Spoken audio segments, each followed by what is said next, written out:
നമ്മൾ പലപ്പോഴും അങ്ങനെയാണല്ലേ. ജീവിതത്തിലെ പ്രശ്നങ്ങളും ടെൻഷനുകളുമൊക്കെ കൂടി നമ്മളെ വല്ലാതെ തളർത്തിക്കളയും. എന്നാൽ അങ്ങനെയുള്ള സമയങ്ങളിൽ അള്ളാഹു നമ്മളോട് നേരിട്ട് ചോദിക്കുന്നൊരു ചോദ്യമുണ്ട് ഖുർആനിലൂടെ.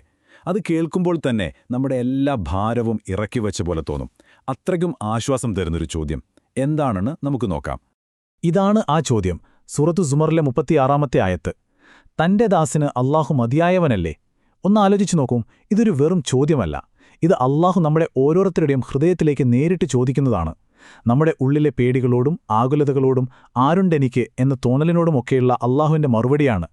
ഞാനില്ലേ നിനക്ക്, ഞാൻ മാത്രം പോരെ എന്ന് സ്നേഹത്തോടെ ചോദിക്കുന്നതുപോലെ. അപ്പോ ഈയൊരൊറ്റ ചോദ്യം, ഇതിന്റെ ആഴങ്ങളിലേക്കാണ് നമ്മളിന്ന് ഒരുമിച്ചിറങ്ങി ചെല്ലാൻ പോകുന്നത്. ശരിക്കുമൊന്ന് ചിന്തിച്ചു നോക്കിക്കേ. അള്ളാഹു നമ്മുടെ കൂടെയുണ്ടെങ്കിൽ പിന്നെ നമുക്ക് വേറെ ആരുടെയെങ്കിലും ആവശ്യമുണ്ടോ? യഥാർത്ഥത്തിൽ ഇല്ല. കാരണം നമ്മുടെ ശാരീരികമായ ആവശ്യങ്ങളായാലും മാനസികമായ സമാധാനമായാലും വൈകാരികമായ പിന്തുണയായാലും എല്ലാത്തിനും പരിഹാരം അവനിലാണ്. നമ്മളെ ഉണ്ടാക്കിയതും ഓരോ നിമിഷവും നോക്കി നടത്തുന്നതും അവൻ തന്നെയല്ലേ? ശരി, അപ്പം നമുക്ക് ബുദ്ധി കൊണ്ടിതൊക്കെ മനസ്സിലാവും, അള്ളാഹു മതി എന്നൊക്കെ നമ്മൾ പറയും. പക്ഷെ എന്നിട്ടും എന്തുകൊണ്ടാണ് ചില സമയങ്ങളിൽ അള്ളാഹു മാത്രം പോരാ എന്ന രീതിയിൽ നമ്മുടെ ഹൃദയം പെരുമാറുന്നത്? എവിടെയാണ് നമുക്ക് പിഴക്കുന്നത്? ഇവിടെ രണ്ട് ചിന്താഗതികൾ തമ്മിലുള്ള ഒരു വ്യത്യാസം നോക്കൂ. ഒരു വശത്ത് വിശ്വാസി വിനയത്തോടെ പറയുന്നു, ഹസ്ബി അല്ലാഹ്, എനിക്ക് എന്റെ റബ്ബ് മതി. എന്നാൽ മറുവശത്ത് അഹങ്കാരിയുടെ ചിന്ത എന്തായിരുന്നു? പണ്ട് ആദുഗോത്രം ചോദിച്ചതുപോലെ, ഞങ്ങളെക്കാൾ ശക്തനായിട്ട് ഈ ലോകത്ത് ആരുണ്ട്? സ്വന്തം കയ്യിലുള്ള കഴിവും ശക്തിയും കണ്ടപ്പോൾ അവർ മതിമറന്നു. എല്ലാ ശക്തിയുടെയും ഉറവിടം അല്ലാഹു ആണെന്ന കാര്യം അവർ സൗകര്യപൂർവ്വം മറന്നുപോയി. ഇന്നത്തെ കാലത്ത് നമ്മൾ ആരാധിക്കുന്നത് കല്ലിനെയും മരത്തിനെയുമൊന്നുമല്ല. പക്ഷേ അള്ളാഹുവിനേക്കാൾ നമ്മൾ ആശ്രയിക്കുന്ന ചില ദൈവങ്ങൾ നമ്മുടെ ജീവിതത്തിലുണ്ട്. ചിലപ്പോൾ അത് നമ്മൾ വിശ്വസിക്കുന്ന ചില ആശയങ്ങളാവാം. അല്ലെങ്കിൽ ടെക്നോളജി എല്ലാത്തിനും പരിഹാരമാണെന്ന അമിതമായ വിശ്വാസമാകാം. പണം, അധികാരം, മറ്റുള്ളവരുടെ ഇടയിലുള്ള സ്വാധീനം, എന്തിന് നമ്മുടെ സ്വന്തം ഞാൻ എന്ന ഭാവം, നമ്മുടെ ഈഗോ പോലും അള്ളാഹുവിന്റെ സ്ഥാനത്ത് കയറിയിരിക്കാൻ ശ്രമിക്കാറുണ്ട്. എന്നാൽ നമ്മുടെ ഈ കുറവുകളും ബലഹീനതകളുമൊക്കെ അള്ളാഹുവിനറിയാം. അതിനിടയിലും അള്ളാഹു നമുക്ക് നൽകുന്നൊരു മറുപടിയുണ്ട്. ഖുർആനിലെ ഏറ്റവും പ്രത്യാശ നിറഞ്ഞ ആയത്തുകളിലൊന്ന്. അള്ളാഹു ആരാണെന്നും അവന്റെ കാരുണ്യം എത്ര വലുതാണെന്നും മനസ്സിലാക്കുമ്പോഴാണ് നമ്മുടെ എല്ലാ പേടിയും മാറുന്നത്. ഒരുപാട് പണ്ഡിതന്മാർ ഖുർആനിലെ ഏറ്റവും പ്രതീക്ഷ നൽകുന്ന ആയത്തെന്ന് പറഞ്ഞത് ഇതിനെക്കുറിച്ചാണ്. ഒന്ന് കേട്ടുനോക്കൂ. സ്വന്തം ജീവിതത്തിൽ ഒരുപാട് അതിക്രമം പ്രവർത്തിച്ചുപോയ എന്റെ അടിമകളെ എന്ന അള്ളാഹു എത്ര സ്നേഹത്തോടെയാണ് നമ്മളെ വിളിക്കുന്നത്. എന്നിട്ട് പറയുകയാണ്, അള്ളാഹുവിന്റെ കാരുണ്യത്തെക്കുറിച്ച് നിങ്ങൾ ഒരിക്കലും നിരാശരാകരുത്. എത്ര വലിയ തെറ്റ് ചെയ്തവനായാലും അള്ളാഹു എല്ലാ പാപങ്ങളും പുറത്തുതരും. കാരണം അവൻ അത്രയേറെ പൊറുക്കുന്നവനും കരുണയുള്ളവനുമാണ്. ഇതൊരു ഉറപ്പാണ്. നമുക്ക് നമ്മളോട് തന്നെ ഒന്ന് ചോദിച്ചു നോക്കാം. നിങ്ങളോട് എത്ര വലിയ തെറ്റ് ചെയ്ത ഒരാളോടും ഒരു കണ്ടീഷനുമില്ലാതെ പൂർണ്ണമായി ക്ഷമിക്കാൻ നമുക്ക് പറ്റുമോ? ഒരുപക്ഷെ പറ്റില്ലായിരിക്കും, അല്ലേ?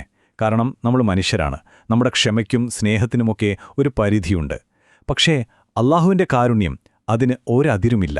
നമ്മുടെ ചിന്തകൾക്കും സങ്കല്പങ്ങൾക്കുമൊക്കെ അപ്പുറത്താണത്. സത്യം പറഞ്ഞാൽ അള്ളാഹുവിന്റെ കാരുണ്യം എത്ര വലുതാണെന്നോ അവന്റെ മഹത്വം എത്ര വലുതാണെന്നോ പൂർണ്ണമായി ഉൾക്കൊള്ളാൻ നമ്മുടെ ഈ ചെറിയ ബുദ്ധി കൊണ്ട് സാധിക്കില്ല. അത് മനസ്സിലാക്കുമ്പോഴാണ് നമ്മൾ എത്ര നിസാരരാണെന്ന് തിരിച്ചറിയുന്നത്. അപ്പോൾ പിന്നെ നമുക്ക് ചെയ്യാൻ ഒന്നേയുള്ളൂ, ആ മഹത്വത്തിനു മുന്നിൽ വിനയത്തോടെ തലകുനിച്ച് അവനെ ആരാധിക്കുക. ഓക്കെ, അപ്പോൾ അള്ളാഹുവിന്റെ കാരുണ്യത്തെക്കുറിച്ചൊക്കെ നമ്മൾ മനസ്സിലാക്കി. ഇനി ഈ അറിവ് വെച്ച് നമ്മൾ എന്തു ചെയ്യും? അതാണ് അടുത്ത പോയിന്റ്. നമ്മുടെ പ്രാർത്ഥനയുടെ, അതായത് ദുആയുടെ ശക്തിയെക്കുറിച്ചാണ് നമ്മളിനി സംസാരിക്കാൻ പോകുന്നത്. അള്ളാഹുവിന്റെ വാഗ്ദാനം എത്ര ക്ലിയറാണെന്ന് നോക്കിക്കേ. നിങ്ങൾ എന്നോട് പ്രാർത്ഥിക്കൂ, ഞാൻ നിങ്ങൾക്ക് ഉത്തരം നൽകാം. ഇവിടെ ഒരു ചിലപ്പോൾ, നോക്കട്ടെ എന്നൊന്നും പറയുന്നില്ല. ഉത്തരം നൽകാമെന്ന് ഉറപ്പിച്ചു പറയുകയാണ്. നമ്മുടെ പണി ചോദിക്കുക എന്നതു മാത്രമാണ്. ഉത്തരം തരുന്ന കാര്യം അവൻ ഏറ്റെടുത്തിരിക്കുന്നു. ഇതിനൊരു ഉദാഹരണമായിട്ട് ഒരു സംഭവം പറയാം. ഹജ്ജിന്റെ സമയത്ത് ഒരു പാവപ്പെട്ട വയസ്സായ മനുഷ്യൻ, അദ്ദേഹത്തിന് വല്ലാതെ വിശക്കുന്നുണ്ടായിരുന്നു. അദ്ദേഹം ദുആ ചെയ്തത് എങ്ങനെയാണെന്നോ? എല്ലാ റെസ്റ്റോറന്റുകളുടെയും ഉടമസ്ഥനായ എന്റെ റബ്ബേ, എനിക്ക് നല്ല ഇറച്ചിയുള്ളൊരു ഭക്ഷണം വേണം. ആലോചിച്ചു നോക്കൂ, അള്ളാഹു എങ്ങനെയാണ് ഉത്തരം കൊടുത്തതെന്ന്. അതുവഴി പോയ ഒരു രാജകുമാരന് തോന്നി ആ മനുഷ്യന് ഭക്ഷണം വാങ്ങിക്കൊടുക്കാൻ. അദ്ദേഹം ചോദിച്ച അതേ ഭക്ഷണം. അത് കഴിഞ്ഞപ്പോൾ അദ്ദേഹത്തിനൊരു പുതിനച്ചായ കുടിക്കാൻ തോന്നി. അതിനും ദുആ ചെയ്തു, അതും കിട്ടി. അദ്ദേഹത്തിന്റെ ആവശ്യങ്ങൾ വളരെ ചെറുതായിരുന്നു, പക്ഷെ ആ പ്രാർത്ഥനയ്ക്കു പിന്നിലെ വിശ്വാസം അത് വളരെ വലുതായിരുന്നു. ഇനി യഖീൻ, അതായത് 100% ഉറച്ച വിശ്വാസം എന്താണെന്ന് കാണിച്ചു തരുന്ന ഒരു സംഭവം കൂടി കേൾക്കൂ. 10 വർഷമായി കുട്ടികളില്ലാതെ വിഷമിക്കുന്ന ഒരാളെ അടുത്ത് ഒരു പണ്ഡിതൻ ചെന്നു. എന്നിട്ട് ചോദിച്ചു, നിങ്ങൾ അള്ളാഹുവിനോട് പൂർണ്ണ ഉറപ്പോടെയാണോ ദുആ ചെയ്യുന്നത്? എന്നിട്ട് അദ്ദേഹത്തെയും കൂട്ടി ഒരു കുഞ്ഞുടുപ്പുകൾ വിൽക്കുന്ന കടയിലേക്ക് പോയി. അവിടെ വെച്ച് പറഞ്ഞു, നിങ്ങൾക്ക് ജനിക്കാൻ പോകുന്ന കുഞ്ഞിനു വേണ്ടി ഒരു ഉടുപ്പ് ഇപ്പോൾ വാങ്ങണം. ആ മനുഷ്യനൊന്ന് ഞെട്ടിയിട്ടുണ്ടാവാം അല്ലേ? പക്ഷേ അദ്ദേഹം പൂർണ്ണമായ വിശ്വാസത്തോടെ ഒരു ആൺകുഞ്ഞിനുള്ള നീല ഉടുപ്പ് വാങ്ങി. ഇവിടെ പ്രാർത്ഥനയല്ല, പ്രവൃത്തിയാണ് വിശ്വാസത്തെ കാണിക്കുന്നത്. വർഷങ്ങൾക്ക് ശേഷം എന്തുണ്ടായെന്നറിയോ? അള്ളാഹു അദ്ദേഹത്തിന് ഇരട്ട കുട്ടികളെ കൊടുത്തു, ഒരു ആൺകുട്ടിയും ഒരു പെൺകുട്ടിയും. ആ മോന്റെ ആദ്യത്തെ പെരുന്നാളിന് അവൻ ധരിച്ചത് അന്ന് ആ ബാപ്പ അത്രയേറെ വിശ്വാസത്തോടെ വാങ്ങിവെച്ച അതേ നീല ഉടുപ്പായിരുന്നു. സുബ്ഹാനല്ലാഹ്, അതാണ് യഖീനിന്റെ ശക്തി.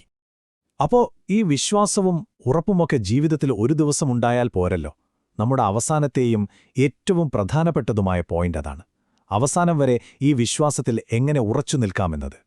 അതിന് അറബിയിൽ പറയുന്ന വാക്കാണ് ഇസ്തിഖാമത്ത്, അതായത് സ്ഥിരത. എന്റെ റബ്ബ് അല്ലാഹുവാണ് എന്ന് നാക്കുകൊണ്ട് പറഞ്ഞാൽ മാത്രം പോരാ. ജീവിതത്തിലെ എല്ലാ ഘട്ടത്തിലും, സന്തോഷം വരുമ്പോഴും ദുഃഖം വരുമ്പോഴും കാര്യങ്ങൾ എളുപ്പമാകുമ്പോഴും കഠിനമാകുമ്പോഴും ആ ഒരൊറ്റ വിശ്വാസത്തിൽ പാറ പോലെ ഉറച്ചു നിൽക്കുക, അതാണ് ഇസ്തിഖാമത്ത്.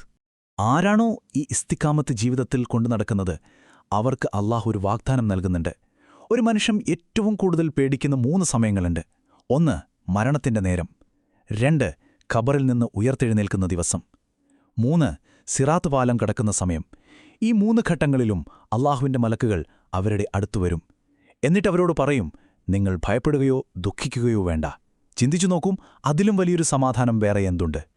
അപ്പം നമുക്ക് തുടങ്ങിയെടുത്ത് തന്നെ അവസാനിപ്പിക്കാം ആ ഒരു ചോദ്യം കൊണ്ട്. നമ്മുടെ ജീവിതത്തിൽ നിന്ന് എല്ലാം, സമ്പത്ത്, ആരോഗ്യം, ബന്ധങ്ങൾ എല്ലാം നഷ്ടപ്പെട്ടു എന്ന് കരുതുക. നമ്മുടെ കയ്യിൽ ഒന്നുമില്ല. ആ ഒരു നിമിഷത്തിൽ തന്റെ ദാസന് അല്ലാഹു മതിയായവനല്ലേ എന്ന ചോദ്യത്തിന് അതേ റബ്ബേ, എനിക്ക് നീ മാത്രം മതി എന്ന് പൂർണ്ണഹൃദയത്തോടെ നമുക്ക് പറയാൻ കഴിയുമോ?